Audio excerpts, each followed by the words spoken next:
guys, Miss Thibodeau here. I hope this video finds you doing well. This week we're going to be reviewing colors and the color wheel, and then you're going to go on a scavenger hunt to create a found color wheel. So let's go over our color wheel really quick. Here's our color wheel. Of course, we have our primary colors, which are red, blue, and yellow.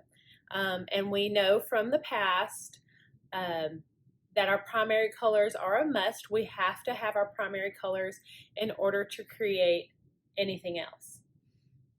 Then we have our secondary colors, which are green, orange, and violet. And so those colors are created when you mix your primary colors. So for example, when you mix yellow and blue, you get green. When you mix yellow and red, you get orange. And when you mix red and blue, you get violet or purple. After we have our primary and secondary colors, we then have our intermediate colors or tertiary colors. Those are created by mixing our primaries and our secondaries. So when you mix yellow and green, you get yellow-green. When you mix green and blue, you get blue-green. When you mix blue and violet, you get blue-violet. When you mix red and violet, you get red-violet. And when you mix orange and red, you get red-orange. And when you mix orange and yellow, you get yellow-orange. Something to know, this is just a little fun fact. When you have your intermediate colors, you always say the primary color first. So it would never be like orange-red. It would always be red-orange because red is your primary. And then same goes for yellow-green. It's always going to be yellow-green. It's never going to be green-yellow because yellow is your primary. So just a little more about the color wheel. You also have your complementary colors. So when we look at our color wheel, to find our complementary colors, we just look across from the color wheel. So the complement of yellow would be violet because it is directly across from each other on the color wheel. Same goes for red.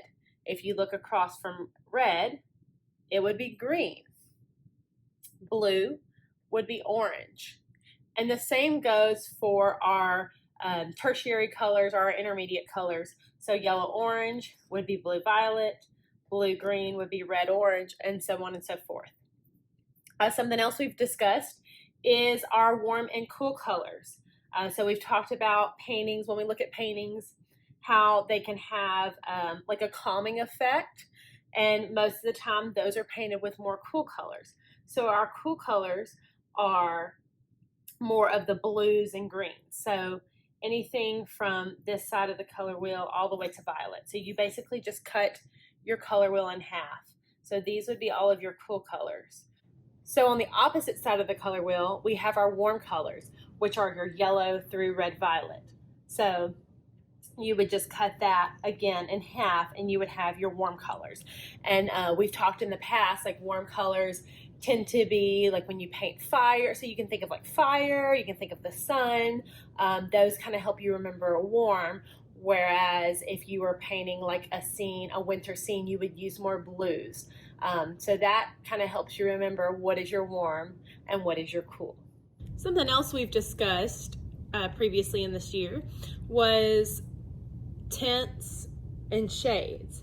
So tint is when you add white to a color, and shade is when you add black to a color. So right here you see this example where you have the color blue and you add more black to get different shades, and then you add white to get different tints of the color. So the more white you add, the lighter the color gets, and the more black you add, the darker the color gets.